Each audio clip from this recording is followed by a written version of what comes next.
majelis pada hari Sabtu 9 Desember 2023, dan semoga selalu dalam keimanan, keselamatan, ukhuwah Islamiyah, dalam suasana iman dan takwa, dan juga selalu dalam perlindungan Allah Subhanahu wa taala. Dan kita berharap semoga Allah juga memberikan salawat dan salam kepada Nabiullah Muhammad SAW bersama keluarganya, para sahabatnya, segenap kaum muslimin dan muslimat yang mengikuti langkah-langkah beliau dalam keadaan sempit maupun dalam keadaan lapang, dalam keadaan susah maupun dalam keadaan uh, uh, apa longgar, dimanapun mereka berada, fi kulli makan wa kulli zaman ila yaumil akhir. Teman-teman sekalian yang dirahmati Allah Subhanahu wa taala, izin sharing terkait dengan hadis arba'in ke-16 yang judulnya la taghdab, alias jangan mudah marah. Marah ini perkara yang mungkin sepele, cuma bisa nggak sepele karena banyak bisa berujung ke tindak pidana ya. Tapi juga kalau kita nggak bisa marah untuk hal yang kita harus marah juga salah juga ya. Karena banyak orang yang salah kaprah. Ketika dia harusnya marah dia nggak marah, ketika dia harusnya nggak marah malah dia marah. Nah, ini diatur ada hadis ke-16 hadis arba'in yang judulnya la taghdab, janganlah engkau mudah marah. Marah, jadi marah bagian tak terpisahkan dari kehidupan manusia. Yang marah, sedih, kecewa, emosi, kemudian prihatin, kesel, benci, segala macam bagian ya sifat manusia. Cuma ada yang bisa mengelolanya dengan baik, cuma juga ada yang tidak bisa mengelola dengan baik. Ini contoh kasus yang terjadi beberapa hari ini dan uh, cukup fatal ya. Jadi ya mungkin kalau dalam hubungan suami istri ada yang karena marahnya berujung ke KDRT, entah yang melakukan suami, melakukan istri, atau ayah melakukan kekerasan pada anaknya, atau anak melakukan kekerasan pada ayah atau ibunya, ataupun pada kakeknya dan sebagainya, ya karena kemarahan saat yang tidak bisa dikontrol, yang biasanya setelah itu menyesal. Namun seringkali nasi sudah menjadi bubur ya, karena ada yang saking marahnya sampai membunuh pasangannya, atau sampai membunuh orang tuanya gitu, atau membunuh temannya, membunuh jabang bayinya gitu karena mungkin hamil di luar nikah dan sebagainya. Maka la taghdab, jangan mudah marah. Ini ada hadis arba'in karya Imam Nawawi membahas tentang larangan untuk marah. Abu Hurairah radhiyallahu anhu atau Abdurrahman bin Syakir meriwayatkan ana rajulan qala lin nabiyyin sallallahu alaihi wasallam, ini qala la taghdab. Ada seorang laki-laki berkata kepada Nabi sallallahu alaihi wasallam, berilah wasiat nasihat kepadaku. Beliau pun bersabda, kamu jangan marah, la taghdab. Jadi jangan mudah marah. Penjelasan hadis tersebut adalah jangan marah ada dua makna, itu menahan diri ketika ada sebab yang membuat kita marah sampai kita tidak marah. Jadi menahan diri ketika ada sebab yang membuat kita marah sampai kita tidak marah. Juga jangan sampai melakukan kelanjutan dari marah. Jika ada yang mau marah hingga mau bahkan mentalak istrinya, katakanlah sobron ya, bersabarlah, tahanlah diri terlebih dahulu. Ada di ayat Quran disebut fasobrun jamil. Sesungguhnya sabar itu adalah indah. Sabar itu indah. Tapi nggak semua orang bisa bersabar karena mungkin emosi lebih dahulu daripada kesabarannya. Ini hadis tersebut faedahnya adalah semangatnya para sahabat dalam mencari ilmu dan untuk diamalkan, dan nasihat bisa disesuaikan dengan kondisi orang yang dinasehati. Larangan marah sampai diwasiatkan Nabi SAW dikarenakan marah itu punya mafsadat ataupun punya kerusakan yang besar ya. Karena ada maslahat, ada mafsadat. Ada yang sampai marah sehingga mentalak istrinya. Ada yang marah sehingga dia berjanji tidak lagi mau berbicara, lalu akhirnya menyesalinya. Karena kalaupun kita marah dengan pasangan ya jangan lebih dari 3 hari gitu ya. Atau dengan teman kita, atau dengan keluarga kita, adik, kakak, orang tua, jangan sampai berlarut-larut ya. Ada yang diam-diaman sampai setahun, bahkan sampai ke anaknya, ke pasangannya, sampai nggak mau tegur-teguran sampai berhari-hari lamanya, ya, bahkan lebih dari setahun. Ini sangat tidak dianjurkan.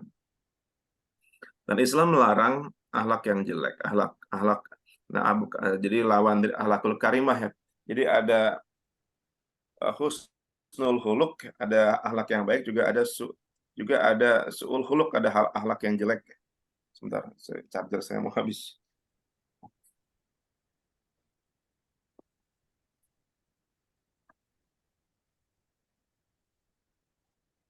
Oke. Jadi Islam melarang akhlak yang jelek, juga Islam juga melarang hal-hal yang dapat menimbulkan marah dan berbagai dampak jeleknya. Nabi SAW mengulangi wasiat, la taghdab, la taghdab.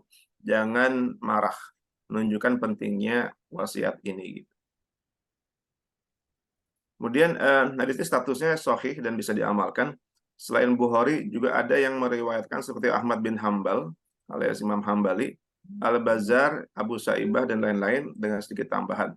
Secara umum hadis ini menyampaikan pesan Nabi agar bisa mengendalikan diri dari amarah. Di sini nama orang bertanya tidak disebutkan karena pelajaran yang terkandung di dalamnya juga ditujukan kepada siapa saja. Yang menjadi fokus bukanlah kapan dan siapa yang ada dalam kejadian, pelajaran apa yang bisa diambil darinya, alias iktibar. Ya, iktibar apa yang pelajaran bisa diambil daripadanya. Mengapa di sini Rasul SAW melarang marah? Nah, dalam riwayat lain disebutkan bahwa marah merupakan batu yang dilempar setan ke dalam hati manusia. Jika ada yang terkena, maka akan mendidih hatinya dan memerah wajahnya. Jadi marah ini tidak semua bermanfaat, ya. Mungkin ada marah yang harus, itu misalnya marah melihat kebiadaban tentara Israel kepada rakyat Gaza, itu marah yang harus. Atau kita marah melihat kemaksiatan, marah melihat korupsi di negara ini, marah melihat politisi yang mengeruk keuntungan dari rakyatnya dengan cara-cara yang kasar, itu harus marah. Itu marahnya harus marah yang konstruktif, yang tidak merusak, tapi yang disalurkan dengan cara-cara yang pantas. Karena kadang-kadang kalau kita tidak marah dengan kemaksiatan, tidak marah dengan kebiadaban tentara Israel, tidak marah dengan maraknya kebebasan seksual di mana-mana, tidak marah dengan perilaku yang menyesatkan, justru itu mempertanyakan, itu justru keimanan kita dipertanyakan. Kita nggak ada giroh, nggak ada semangat, nggak ada semangat buat melawan, semangat buat mengkritisi, semangat buat memberikan perbaikan, justru dipertanyakan. Karena zaman sekarang ada tren di kalangan anak muda berusaha tampil bijak, ya. Tapi bijaknya salah. Bijak untuk hal-hal yang harusnya dia kritis, dia malah mencoba tampil bijak, mencoba wise, mencoba berdiri semua golongan. Pada saat-saat di mana kita harus menunjukkan keimanan dan menunjukkan posisi di mana kita berada. Jangan tidak marah ketika rakyat Gaza dibunuh Israel. Alasannya ini kan perang wajar lah, ada yang mati dan ada yang hidup, dan semua itu saya kira tidak memahami konteks. Ya, marah pun harus dikelola. Ada yang harus marah, namun jangan destruktif. Tapi ada yang bahkan kita tidak boleh marah. Imam Ghazali dalam Ihya Ulumuddin mengatakan bahwa marah adalah termasuk dari pintu syaitan. Jadi ketika orang marah berarti dalam waktu yang sama dia telah mempersilahkan setan mempermainkan hatinya sehingga bisa diajak mengikuti langkah-langkahnya. Shalih Al-Utsaimin memaknai larangan marah di sini menjadi dua. Pertama, kontrol atau kendalikan jiwamu ketika ada sebab atau faktor yang menyulut amarahmu agar kamu tidak marah. Jadi perlu self-control, mengendalikan jiwa, dan ini nggak semua orang bisa. Ada yang emosinya lebih cepat daripada akal sehatnya, nafsunya lebih mendahului hati nuraninya. Yang kedua, jangan meluapkan amarah dengan cara-cara yang tidak tepat. Misalnya, ada seorang suami yang ingin menceraikan istrinya pada saat sedang marah. Nah, konteks makna dalam hadis tersebut adalah sobron, ya, bersabarlah dan tenanglah. Ini ada beberapa kasus, ya, yang karena saya pengamat kejahatan, jadi kasus kejahatan. Misalnya yang baru terjadi pekan lalu, ya. Seorang ayah membunuh 4 anaknya di Jagakarsa, di Kebagusan, nggak jauh dari kampus tercinta. dengan cara dibekap saat sadar. Ini terus terang mengganggu akal sehat saya gitu. Karena anak kan adalah hal yang terbaik yang dimiliki oleh orang ya. Ada orang yang nggak punya anak, atau ada orang yang berusaha keras untuk punya anak karena nggak semua orang semudah punya anak. Ini begitu punya anak malah dibunuh sampai 4 pula. Ini mungkin kita berpikir ini orang tua macam apa gitu. Membunuh anak sampai 4 orang anak. Dan anak tersebut tidak punya salah apapun kepada dia gitu. Nah, ini anaknya berusia 1 tahun yang paling muda, kemudian ada yang umur 2, 4, dan 6 tahun. Jadi, anaknya ada 6, ada 4, usia paling tua 6 tahun, paling muda 1 tahun. Dan kemarin saya datang ke TKP-nya di Gang Roman di Kebagusan, karena diundang oleh TV One, dan saya melihat langsung menyedihkan sekali ya, masih ada sepeda anak-anak di luar, masih ada mainan anak-anak di luar, cuma anaknya sudah meninggal semua dibunuh oleh bapaknya. Dan sang istri pun juga masih di rumah sakit karena disiksa oleh sang suami pada hari Sabtu lalu. Di hari Sabtu lalu istri korban KDRT disiksa suaminya, hari Ahadnya suaminya membunuh 4 anak mereka dalam waktu 1 jam dan semua dibekap sampai mati.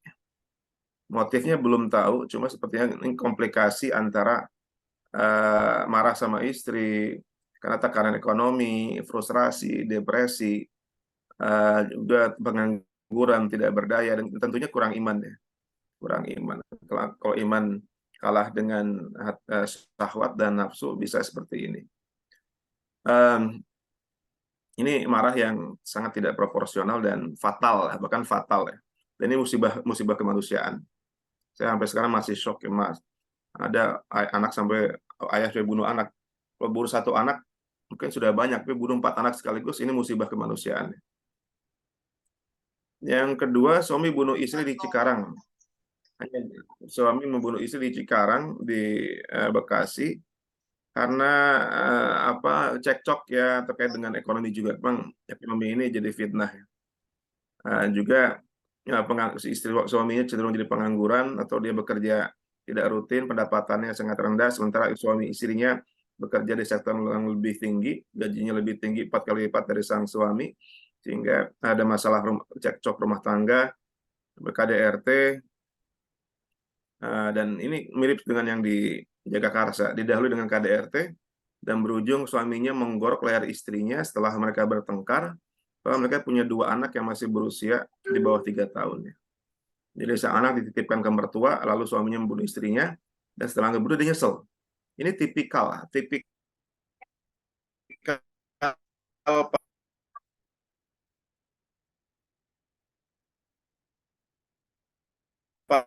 para pelaku itu biasanya setelah membunuh bisa menyesal. Kok dia mati ya? Akhirnya menyesal, tapi penyesalan tersebut tak berguna karena nasi sudah jadi bubur, sudah kadung meninggal dunia. Dan akhirnya dia menyesal, sang jenazah istrinya kemudian dimandikan, dia tidur di sebelah istrinya, setelah itu dia menyebut anak-anaknya dan dilapor ke polisi, dan dia ditangkap dan terancam vonis tinggi ya karena membunuh. Dan yang kasihan anak ya. Kita berpikir anaknya, karena ibunya dibunuh, bapaknya di penjara. Terus yang ngurus anak siapa? Anaknya masih balita. Suaminya dan mereka akan mengalami trauma yang luar biasa karena sang ibu dibunuh oleh sang ayah kandung dengan cara yang tidak normal, cara yang kekerasan. Mungkin kalau meninggal karena kecelakaan itu masalah takdir ya. Dan bukan salah satu pihak karena lebih ke kealpaan, bukan karena kesengajaan. Jadi kalau membunuh ya pastinya kesengajaan ya. Lagi dengan menggunakan pisau digorok pula. Yang kasihan nasib anak-anak mereka. Nauzubillah min dzalik. Atau yang di Depok kejadian bulan Agustus lalu, tanggal 11 Agustus, seorang anak tega membunuh ibunya dan menganiaya ayahnya di Depok hanya gara-gara kesel dibilangin, kesel diceramain terus sama ibunya, sama ayahnya, dianggap tidak transparan dalam pengelolaan bisnis keluarga. Anaknya kesal, bahkan ini yang membuat kita juga menangis karena ya ibu kan hal terbaik yang dimiliki ya oleh seorang anak ya, apalagi anak laki-laki. Laki-laki itu selamanya anak ibunya. Walaupun udah nikah pun ya tetap dia harus punya perhatian yang lebih besar kepada ibunya. Nah, Rasul juga apa namanya, ummuka, ibumu, baru abu, baru ayahmu dan sebagainya. Kalau sampai seorang anak laki-laki membunuh ibunya, kita udah bingung ini apa yang terjadi. Udah hilang rasa kemanusiaan. Setelah itu dia mencoba membunuh ayahnya. Ayahnya tidak meninggal, ibunya meninggal. Dan dia punya adik berusia 4 tahun, berusia kelas 4 SD.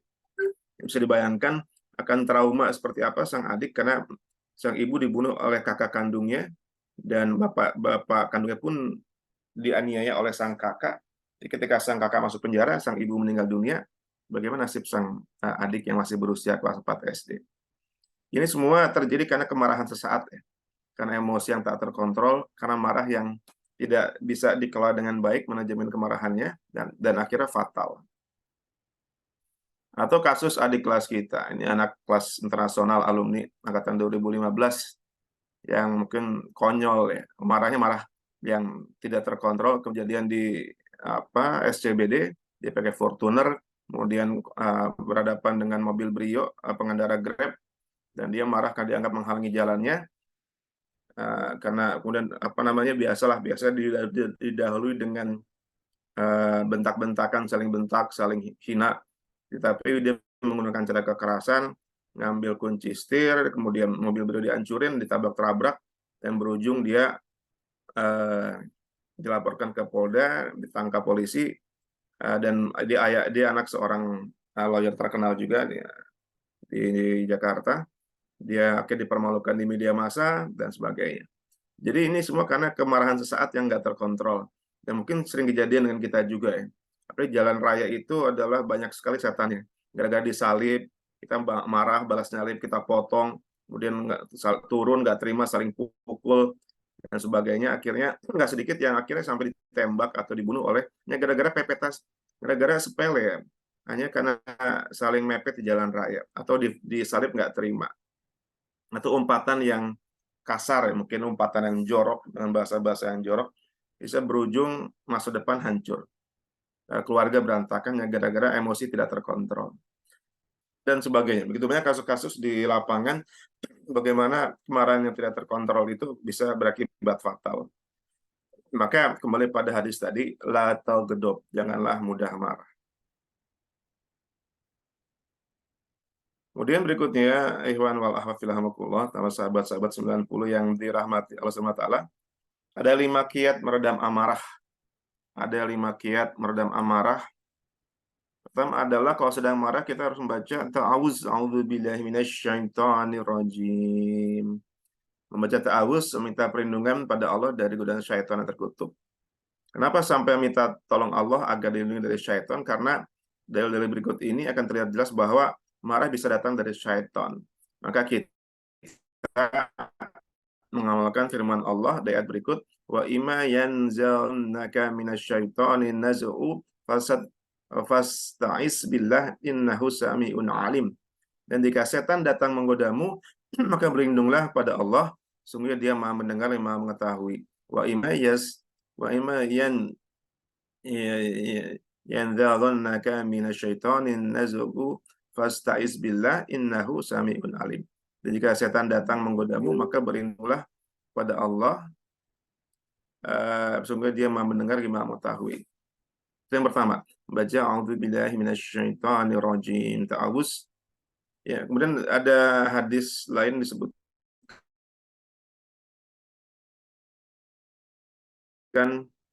dari Sulaiman bin Surat radhiyallahu anhu berkata, Allahu alaihi wasallam, wa rajulani yastabana fa'ahaduhuma khmara wajhu wa antakhata awdajuhu faqala an-nabi sallallahu alaihi wasallam, inna la a'lamu kalimata law qalaha zahaba anhum ma yajidu law qala a'udzu billahi minasyaitonir syaitan dhahaba azhu ma yajid. Pada suatu hari aku duduk bersama-sama Nabi SAW, sedang 2 orang laki-laki sedang mengeluarkan kata-kata kotor satu dengan lainnya. Salah seorang daripadanya telah merah mukanya dan tegang pula urat lehernya. Lalu Rasulullah SAW bersabda, sesungguhnya aku tahu satu perkataan sekiranya membaca a'udzubillahi minasyaitonirrajim. Aku berlindung pada Allah dari godaan setan, saya hilang kemarahan yang dialaminya. Hadis Bukhari nomor 282. Maka rojim. Kalau sedang marah, dam amarah. Yang kedua, diam ya. Karena marah itu jika keluar bisa jadi keluar kata-kata yang tidak Allah ridhoi. Ada yang marah keluar kata-kata kufur, bahkan kata-kata yang kasar. Bahkan ada kata-kata yang sampai membuat yang mengatakannya bisa dikategorikan keluar dari Islam ya. Atau ada yang marah, ada sampai bersumpah dengan sumpah yang bahkan sumpah yang ngaco ya, sumpah yang mengarah ke arah syirik. Ada yang marah keluar kalimat mencaci maki, keluar kalimat laknat, ada yang marah keluar kalimat cerai sehingga hal sekitarnya pun bisa hancur. Kalau seorang memaksa dirinya untuk diam ketika akan marah, hal-hal yang rusak tadi tidak akan terjadi. Maka diam itu kadang-kadang emas, kadang-kadang tidak emas. Diam ketika marah bisa jadi emas ya. Karena harusnya biasanya kalau kita diomelin kita balas nimpalin daripada akhirnya malah timbul kerusakan lebih parah karena saling saling marah, saling ngotot, saling bentak karena nggak mau diam, akhirnya bisa fatal berujung pukul-pukulan atau berujung dalam hubungan rumah tangga sampai jatuh talak, jatuh cerai atau tindakan lain, ini fatal ya. Ada hadis yang diriwayatkan oleh Imam Ahmad, wa idza ghadiba ahadukum falyaskut. Jika salah seorang di antara kalian marah, maka diamlah. Jika seseorang di antara kalian, maka diamlah. Hadis riwayat Ahmad 1239. Jadi kalau salah seorang di antara kalian marah, maka diamlah ya. Daripada keluar kata-kata yang tak pada tempatnya. Tapi juga ada yang menarik ya, kalau ada satu cerita bahwa kalaupun marah biasanya marahnya konstruktif ya. Jadi ada seorang ibu di Mekah yang kalau kesal sama anaknya dia menyumpahin anaknya dengan perkataan yang baik ya. Misalnya kan anaknya itu waktu kecil susah dibilangin, main terus, maka ibunya marah. Kalau kamu main terus gak mau belajar, maka ibu sumpahin kamu jadi imam di Makkah, jadi imam di Masjidil Haram. Marahnya bagus dan betulan kejadian. Berapa tahun kemudian anaknya jadi imam di Masjidil Haram. Jadi kalau kita marah, marahnya yang bagus ya. Misalnya kalau kamu kita marah sama anak kita sumpahin yang positif. Kalau kamu nggak mau belajar, ibu sumpahin kamu jadi ustadz. Ibu atau ayah sumpahin kamu jadi cum laude gitu. Atau ayah sumpahin kamu IP-nya di atas 3,8. Itu marah, tapi marahnya marah yang bagus gitu. Atau kamu nggak mau ngaji, ayah sumpahin kamu jadi imam di Istiqlal. Ya mungkin kesel, cuma keselnya masih konstruktif gitu. Daripada kadang-kadang orang yang ada yang sumpah-sumpahnya ngaco ya. Pokoknya aku kadang-kadang kita marahnya ngaco ya. Potong telinga saya, gitu. Potong lidah saya kalau saya bohong. Potong kuping saya kalau saya bohong. Itu hati-hati. Karena itu tidak proporsional. Maaf, izin sebentar. Ada istrimu jalan sebentar. Tas saya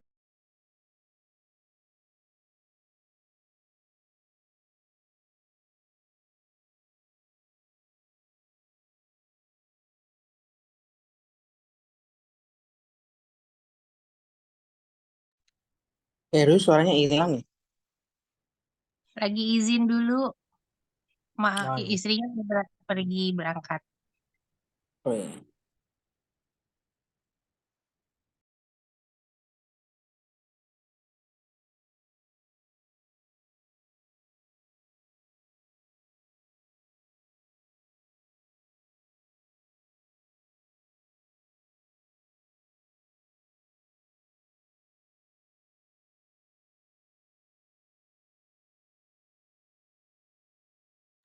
Oke,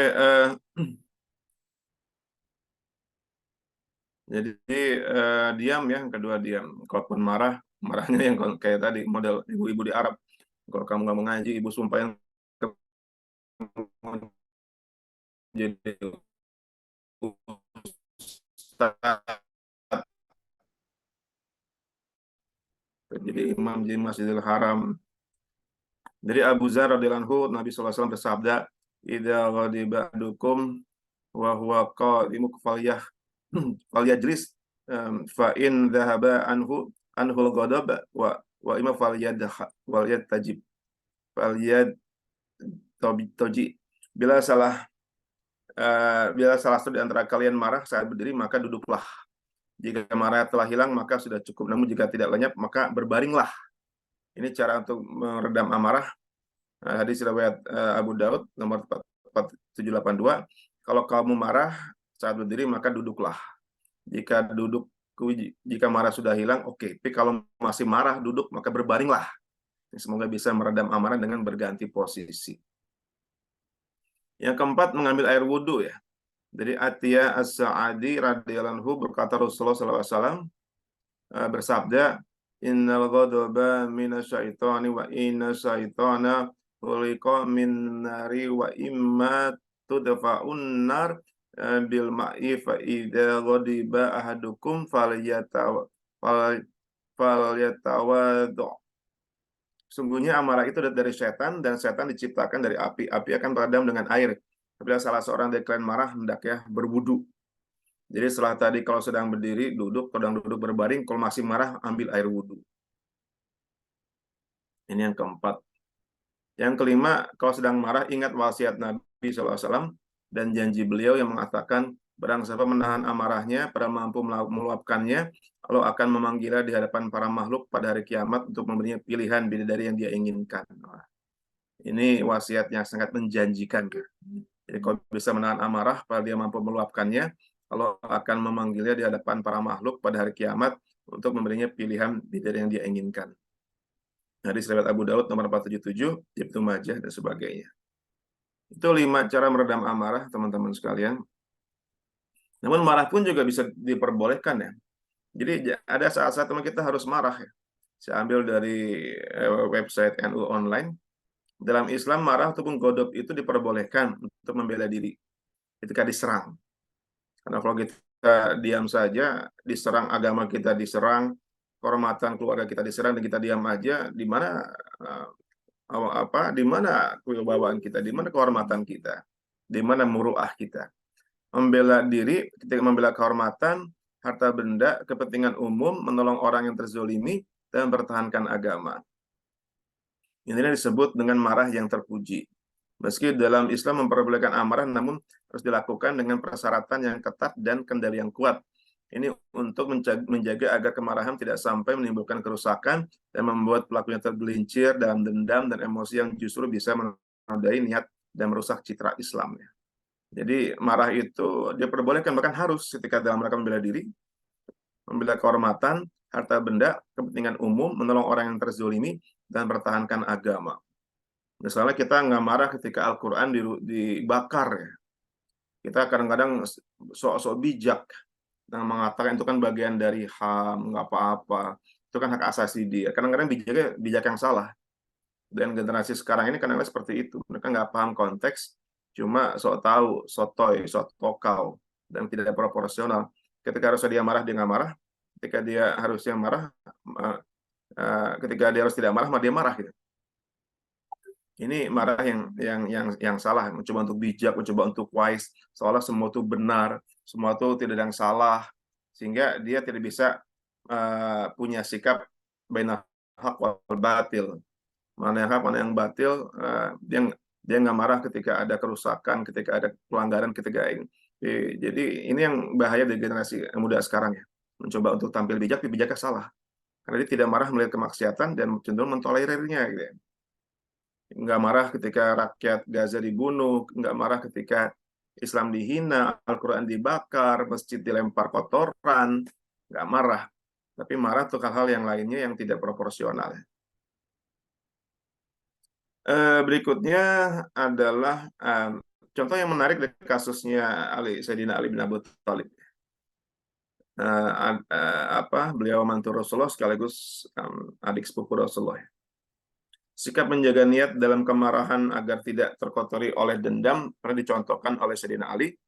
Ketika beliau berhasil meringkus lawan dan tinggal membunuhnya, tiba-tiba lawan tersebut meludahi Sayyidina Ali. Ketika beliau melepas lawan tersebut dan tidak jadi membunuhnya, orang tersebut terkejut dan heran. Sambil berkata, kenapa kau lepas aku dan tidak jadi membunuhku? Dengan tegas, Sayyidina Ali menjawab, aku khawatir membunuhmu bukan karena Allah, cuma karena dendam dan kebencianku padamu akibat ulahmu yang telah meludahiku. Jadi ini Sayyidina Ali ini betul-betul proporsional ya. Dia kalau ingin membunuh, bunuhnya karena Allah dalam rangka untuk membela dinul Islam wal muslimin. Tidak ingin membunuh semata-mata karena marah setelah diludahi oleh lawannya. Jadi dia khawatir niat dia tercemar atau ketulusannya ternodai. Kisah Sayyidina Ali ini bisa menjadi cerminan bagaimana menjaga hati dan niat dalam kemarahan, lebih-lebih jika kemarahan itu dilakukan demi agama. Demikian teman-teman sekalian, sekadar sharing, semoga ada manfaatnya.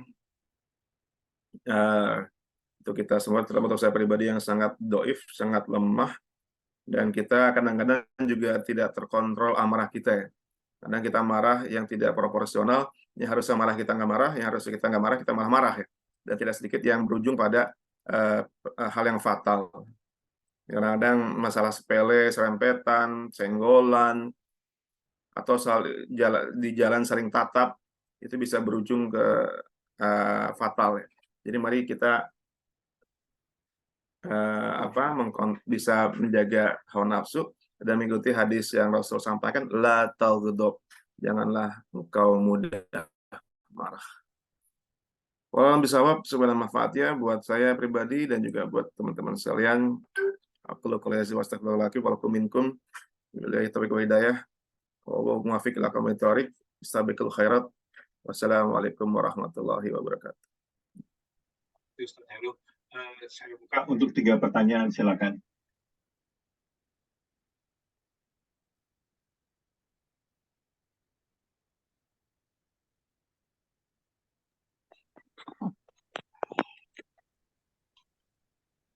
Mari teman-teman yang mau bertanya atau sharing, silakan. Ustaz Heru masih kelihatan capek ya. Tapi alhamdulillah, tapi udah kelihatan seger sih. Ya, alhamdulillah. Terima kasih doa-doa teman-teman sekalian. Alhamdulillah. Lebih langsing juga Pak Ustadz sekarang. Oh, langsing jelas. Ya, berkurang 16 kiloan. Subhanallah. Ya. Tempatnya. Iya. Assalamualaikum Ahi. Gimana kabarnya? Sehat? Assalamualaikum Ahi. Yes, ya, alhamdulillah Pak Letkol. Alhamdulillah ya sehat ya. Cepat jadi profesornya. Amin, cepat jadi profesornya. Jadi kolonel ya. Amin, amin. Kapan jadi Pemdam? Waduh, enggak. Saya pengen di Kemhan aja deh, udah yang adem. Adem. Nah, ini mau nanya nih, ada kiai bilang suruh adem gimana nih Ahi? Ada kiai bilang udah adem. Suruh adem katanya. Nggak boleh marah katanya, suruh adem. Yang penting adem. Kiai Habib. Bilangnya adem. Nggak boleh marah. Adem yang proporsional lah. Jangan harusnya marah malah dibilang adem, harusnya adem malah marah. Ya kan. Sebentar.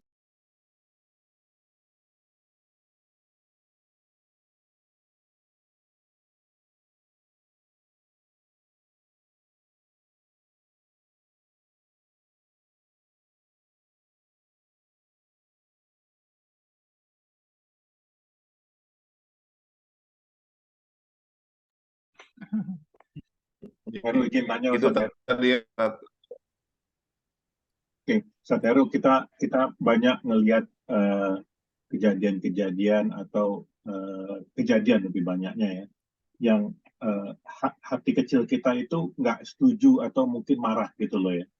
Tapi kembali lagi ternyata kemampuan kita itu hanya sebatas menggerutu atau hanya di hati saja gitu loh. Sementara kemampuan kita tidak bisa untuk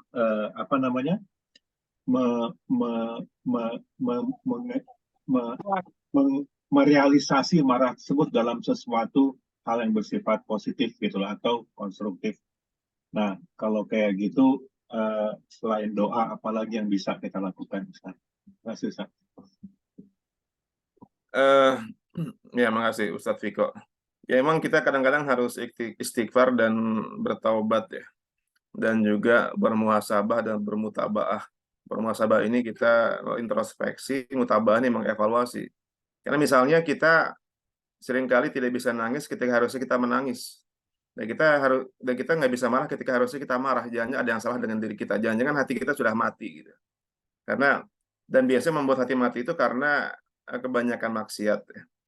Kebanyakan meninggalkan perintah Allah.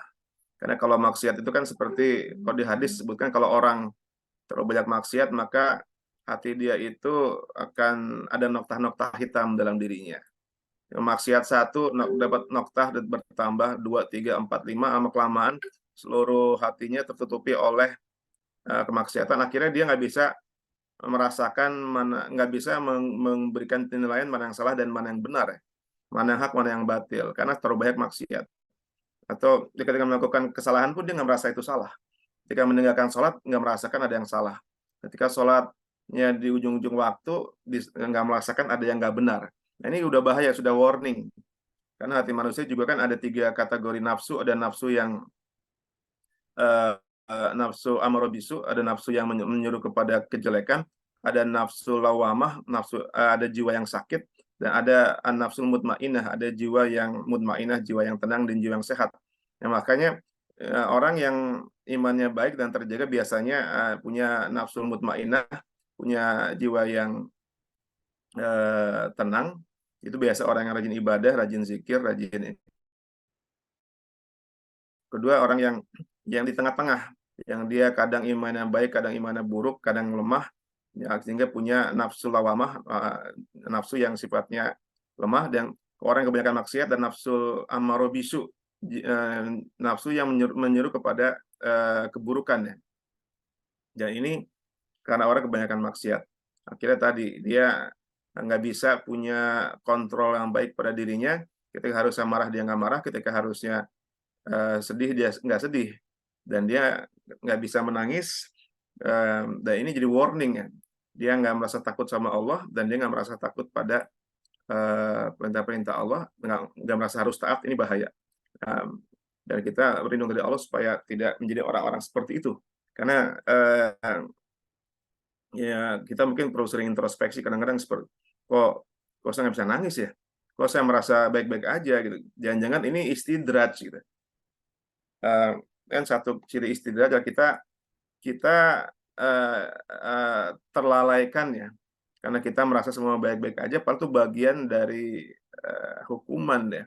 Karena kita pun kadang-kadang sombong, ini gue maksiat, gue nggak diazab tuh, berarti baik-baik aja gitu.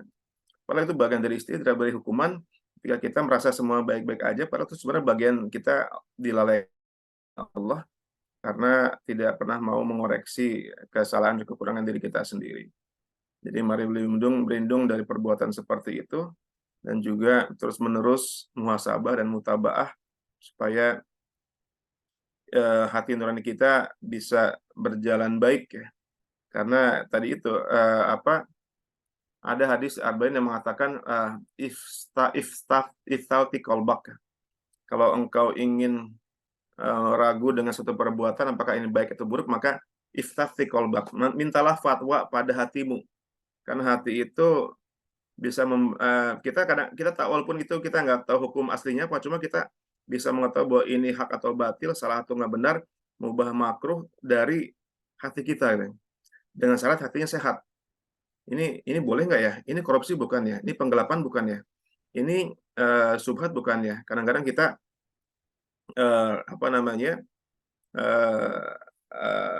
kita ragu-ragu. Padahal hukumnya kalau ragu-ragu tinggalkan. Kalau ini subhat maka tinggalkan. Cuma kalau orang kebanyakan maksiat, kebanyakan melakukan perbuatan yang mafsadat, hati nurani dia tidak bisa memberikan judgement lagi. Ya ada mungkin cenderung legitimasi. Udahlah ambil aja lah dikit ini. Udahlah semua orang juga ngambil. Ini bukan korupsi kok. Ini hak lo yang diambil orang lain, diambil negara. Udah ambil aja. Padahal itu korupsi. Nah ini bahaya kalau mulai jiwa sudah tidak bisa mengontrol, hati nurani sudah tidak bisa memberikan fatwa yang bagus, akhirnya yang ada legitimasi.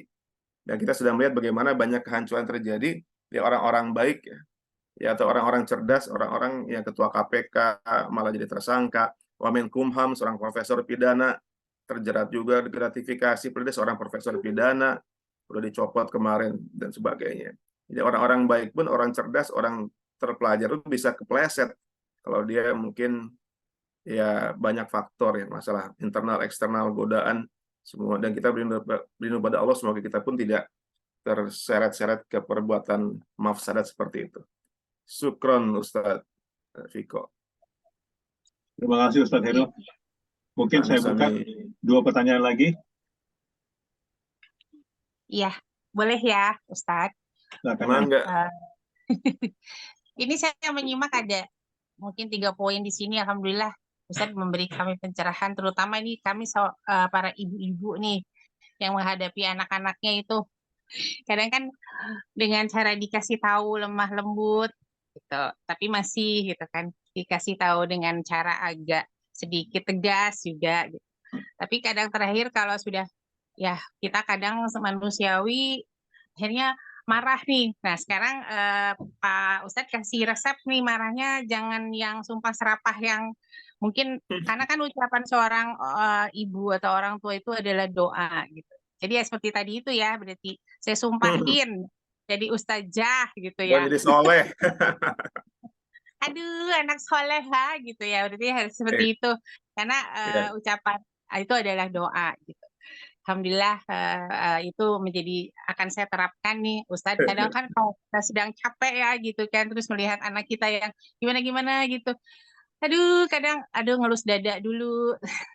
dari berdiri duduk, dari duduk. Tapi kalau berbaring enggak sih, langsung aja wudhu biasanya. Terus ini amarah, yang kedua adalah amarah yang dikuasai setan itu, masya Allah, auzubillahi min zalik juga ya. Mendengar bukannya dulu lagi cerita di mana-mana, tapi ini kejadian di sekitar kita, bahkan mungkin kan Ustadz Heru juga menyaksikan sendiri yang 4 orang anak disekap gitu ya. Saya juga nggak habis pikir itu pikiran orang tua atau ayahnya itu sedang kerasukan, mungkin ya iblis atau apa. Itulah mungkin marah yang dikuasai sama setan gitu.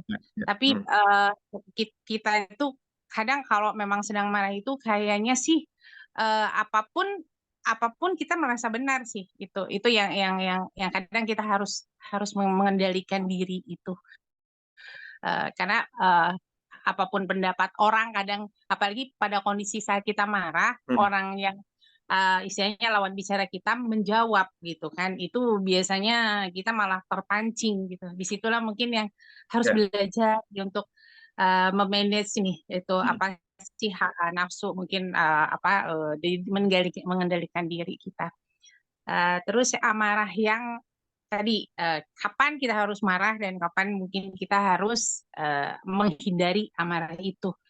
Saat kita melihat seperti sekarang ini berita-berita di Gaza itu, marah sekali kita tuh. Tapi ya bagaimana kita juga tidak bisa berbuat untuk seperti Viko tadi gitu, merealisasikan tindakan kita. Mungkin kita datang ke sana untuk ikut perang atau apa kan tidak bisa gitu. Jadi mungkin bisa kita salurkan dengan ya mungkin kita membantu dalam bentuk doa atau mungkin apa yang bisa kita perbuat gitu, seperti itu. Itu aja mungkin Ustadz, mungkin ada yang bisa ditambahkan apa yang mungkin saya simak tadi. Ya, makasih Ustaz Zana. Ini bagus banget ya, bahwa memang ya orang tua pasti pernah marah sama anaknya, dan itu hal yang wajar ya. Hanya mungkin marahnya marah yang seperti apa gitu. Karena kadang-kadang kita kan terlalu memakan mentah-mentah ilmu psikologi modern ya, yang mengatakan jangan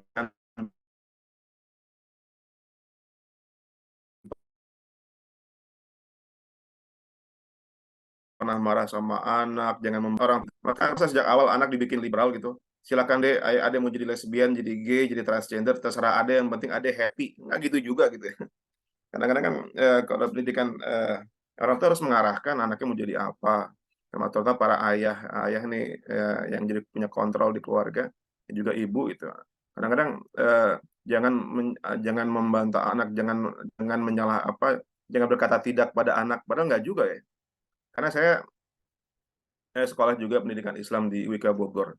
Justru anak harus diarahkan bahwa mana yang salah, mana yang baik dan mana yang benar, tinggal caranya aja gitu. Caranya jangan cara yang kasar, jangan sampai membentak, Cuma anak kita boleh melarang anak dan boleh berkata tidak gitu ya. Ya, karena kalau semua dibebaskan pada si anak, ya anak akhirnya nggak punya acuan karena ala di barat gitu ya, bahwa ya sampai umur sekian kamu di bawah kontrol orang tua, setelah 18 tahun kamu terserah mengapain. Ini kan aneh gitu.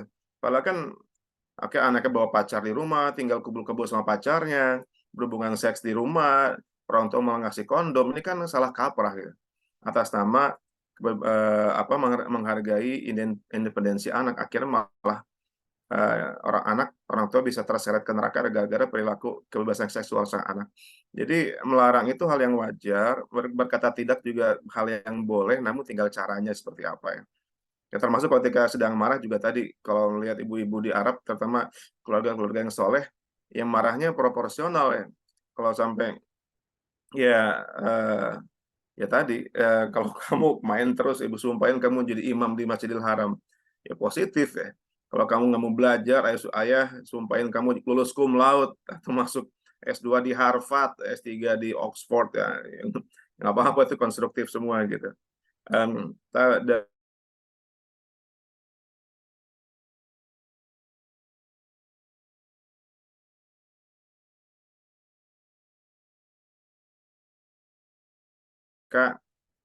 Punya karakteristik yang beda dengan generasi kita yang mungkin belum ada internet, belum ada gadget, belum ada gawai dan sebagainya, sehingga kita banyak bonding kita tercipta karena kita banyak bergerak, banyak silaturahmi, banyak bermain bersama.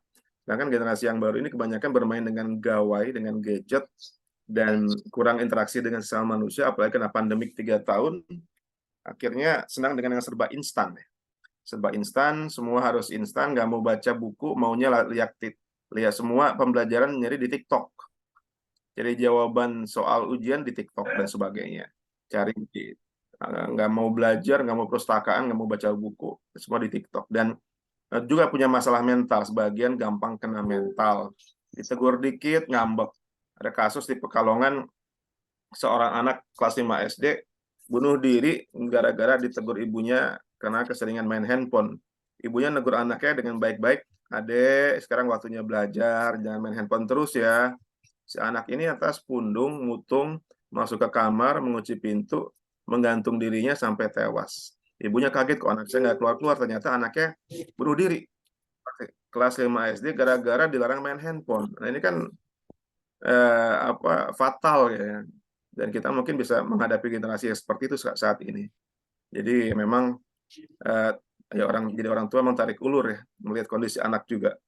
Gen Z lebih rentan, punya kelebihannya cepat akses ke teknologi informasi, bahasa asingnya bagus, cuma kelemahannya mudah kena mental. Jadi lihat siapa yang dihadapi. Itu mungkin Teh Nani kemudian tentang marah yang harus dan marah yang proporsional dan mana yang tidak ya, terkait dengan Gaza kita harus marah ya, karena itu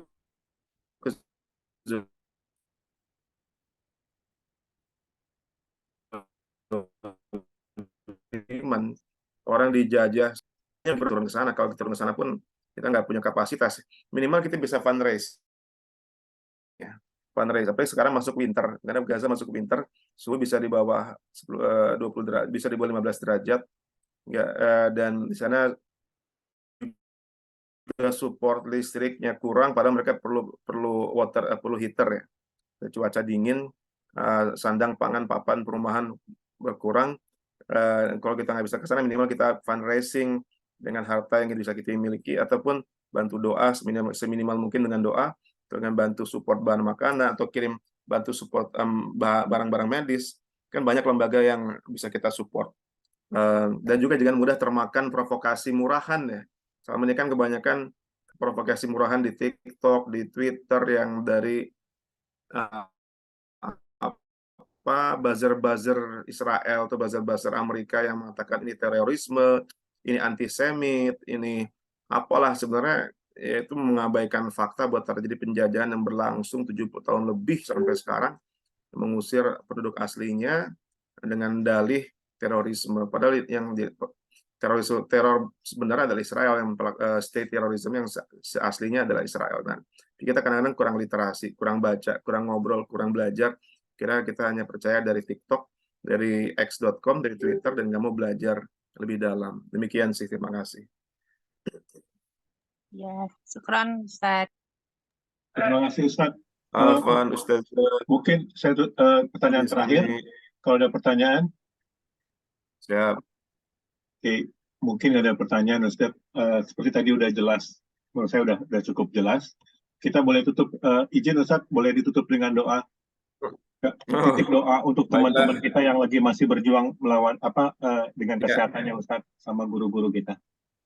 Ya, semoga teman-teman yang sakit, terutama Fajar Dikdik, kemudian teman-teman yang lain, karena ini kita usia rawan, saya pun juga baru sembuh dari sakit, diberikan kesehatan, keselamatan, kekuatan bagi yang saling mendoakan, saling support, karena yang bisa menyembuhkan dan bisa menyehatkan ya hanya Allah SWT.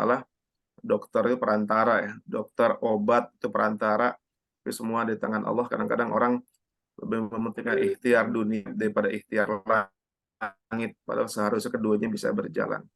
Ya, semoga kita semua memang sudah masuk usia gocap, udah masuk asar menjelang maghrib, ya kalaupun harus berakhirnya husnul khotimah, kalau belum berakhir dipanjangkan usianya dalam kesehatan dan dalam kesabaran, dan juga di keluarga yang bersama dengan keluarga tercinta. Bismillahirrahmanirrahim. Alhamdulillahirabbil alamin, arrahmanirrahim, maliki yaumiddin, iyyaka na'budu wa iyyaka nasta'in, shiratal mustaqim, shiratal ladzina an'amta 'alaihim ghairil maghdubi 'alaihim waladdallin. Amin. Allahumma shalli ala Muhammad kama shallaita ala Ibrahim wa barik ala Muhammad wa ala Muhammad kama barakta ala Ibrahim wa ala innaka Hamidum Majid. Allahumma inna arinal haqqa haqqa sunnatiba wa arinal batila batila sunnatinaba. Allahumma ya muqallibal qulub tsabbit qulubana ala dinik. Allahumma ya muqallibal qulub tsabbit qulubana ala ta'atik. Allahumma ya muqallibal qulub tsabbit qulubana ala jihadika ala da'watik. Allahumma nas'aluka ridhaka wal jannah wa na'udzubika min sakhatika wan nar. Wa nas'aluka min salamatan fid din wa afiatan fil jazadi wa zidatan fi ilmi wa barakatan fi rizqi wa taubatan qabla al-maut wa rahmatan indal maut wa maghfiratan ba'da wa al-sirajul jannata wa afain hisab. Allahumma afini fi badani, Allahumma afini fi sam'i, Allahumma afini basari. Ya Allah, berilah kesehatan pada diri kami, pada pendengaran kami, pada penglihatan kami. Allahumma afini fi badani, Allahumma afini fi sam'i, Allahumma afini fi basari.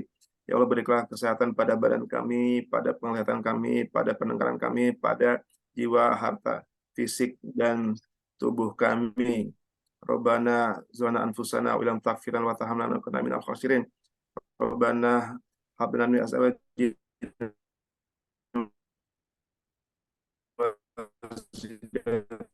qurrata a'yun waj'alna ya Allah, ya Tuhan kami, berilah kesehatan dan kekuatan pada kedua orang tua kami, dan kalau mereka sudah wafatkan dalam kondisi husnul khotimah, dan berilah mereka ampunan, rahmat, kasih sayang seperti mana Engkau telah menyayangi kami ketika kami masih kecil.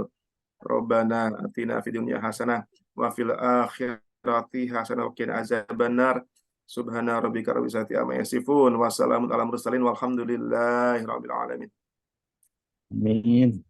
Terima kasih Ustadz Heru. Dengan demikian kita tutup pengajian kita. Insya Allah minggu depan dengan lagi lanjut Bang Faisal dengan Ustadz Agung. Kita mulai jam 7 insya Allah nanti pemberi dakwah. Terima kasih Ustadz Heru. Saya pamit dulu. Ustaz Vito, Ustazah sekalian, Ustadz Heru. Sehat selalu. Sehat, Waduh. Ya, sehat. Jazakumullah khairan katsiran semuanya. Sehat-sehat. Terima kasih Ustadz Heru semuanya. Terima kasih, Ustaz Heru. Sehat-sehat.